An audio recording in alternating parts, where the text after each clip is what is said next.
Assalamualaikum warahmatullahi wabarakatuh. Perkenalkan, nama saya Jazal Iksan dari Prodi K3 tingkat 2 dengan NIM 241004613242008. Di sini saya akan menjelaskan materi pada mata kuliah Aspek Manusia dalam K3 pada pertemuan 13 dengan judul materi Konsep Error Analysis yang disusun oleh Dr. Diki Bima Prasetyo MPH. Yang pertama, overview dari materi ini. 1. Introduction Error Analysis. 2. Definisi Error Analysis. 3. Apa yang dianalisis dalam Error Analysis. 4. Contoh penerapan Error Analysis. 5. Metode Error Analysis yang benar. Yang pertama, Introduction Error Analysis. Penelitian kecelakaan difokuskan pada penelitian human factors, human error dijadikan masalah utama. Tren ini atau kesalahan manusia pada hasil analisis 3 Mile Island, kecelakaan tidak bisa dijelaskan hanya operator yang salah. Tetapi ada masalah lain seperti instrumen, desain control room, prosedur, dan respon manusia. Seiring teknologi kerja semakin maju, sistem keselamatan dan kompetensi pekerja lebih baik. Tren bergeser dari blame the person ke blame the system. Yang perlu dianalisis bukan hanya manusia, tetapi mengapa sistem kerja membuat orang mudah salah. Yang kedua, definisi error analysis. Error analysis ini adalah proses menganalisis kesalahan atau error manusia secara sistematis. Proses menganalisis kesalahan atau error untuk mencari penyebab kesalahan berupa 1. Kesalahan apa yang terjadi. 2. Terjadi di langkah kerja yang mana. 3. Kenapa kesalahan itu bisa terjadi. Tujuannya bukan hanya untuk menyalahkan orang, tetapi memperbaiki sistem kerja agar kesalahan lebih sulit terjadi jika terjadi dampaknya tidak fatal. Yang kedua, human error analysis. Human error ini bukan hanya sekedar kelalaian. Bedakan error vs violation, tidak sengaja dengan sengaja. Konsep active failure dan latch condition, kesalahan orang dan kelemahan sistem.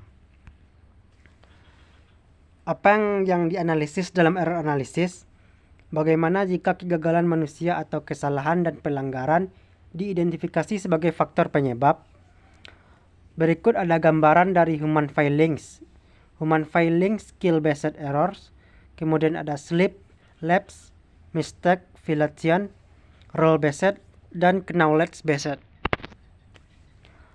Yang pertama, skill-based error, a slip or lapse of memory. Slip, kesalahan terjadi ketika seseorang melakukan tugas-tugas yang sudah biasa mereka lakukan secara otomatis, tanpa berpikir, dan tindakan orang tersebut tidak sesuai rencana. Misalnya mengoperasikan saklar yang salah pada panel kontrol.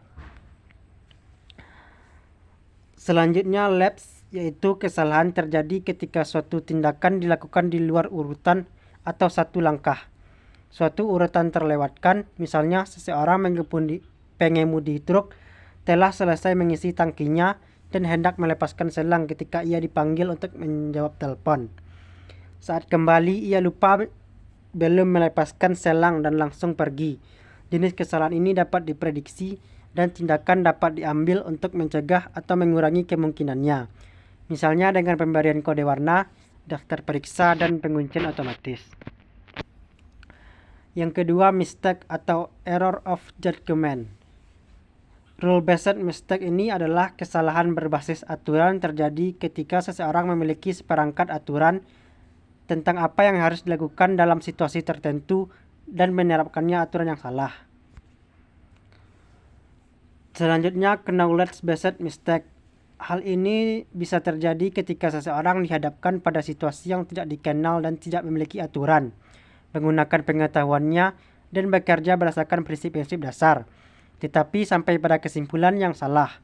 Misalnya ketika lampu peringatan menyala yang menunjukkan bahwa pompa sistem pendingin terlalu panas. Apakah ada aturan tentang apa yang harus dilakukan? Jika tidak, apakah Anda membiarkan pompa tetap menyala, mematikannya, atau mematikan seluruh unit?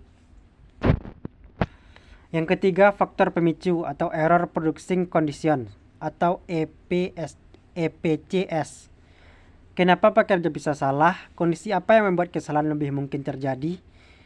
Kesalahannya berupa yang pertama, fatigue, tekanan waktu, desain alat yang membingungkan, SOP tidak realistis, komunikasi yang buruk, faktor lingkungan kerja, stres kerja, dan postur janggal atau gerakan berulang.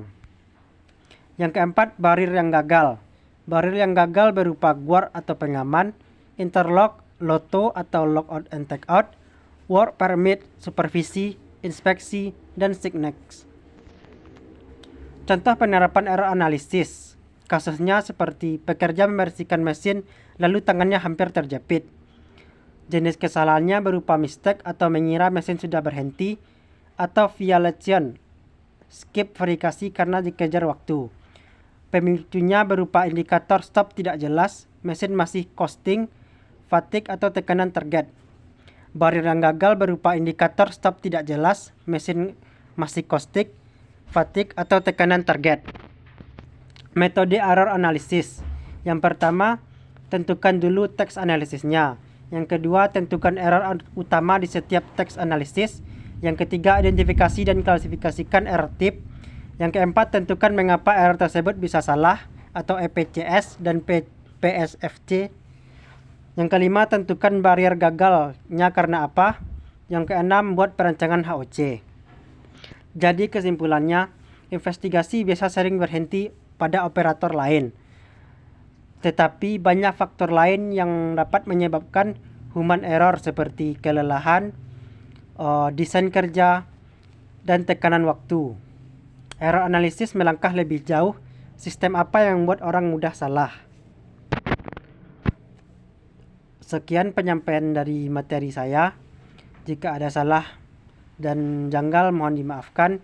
Saya akhiri dengan wassalamualaikum warahmatullahi wabarakatuh.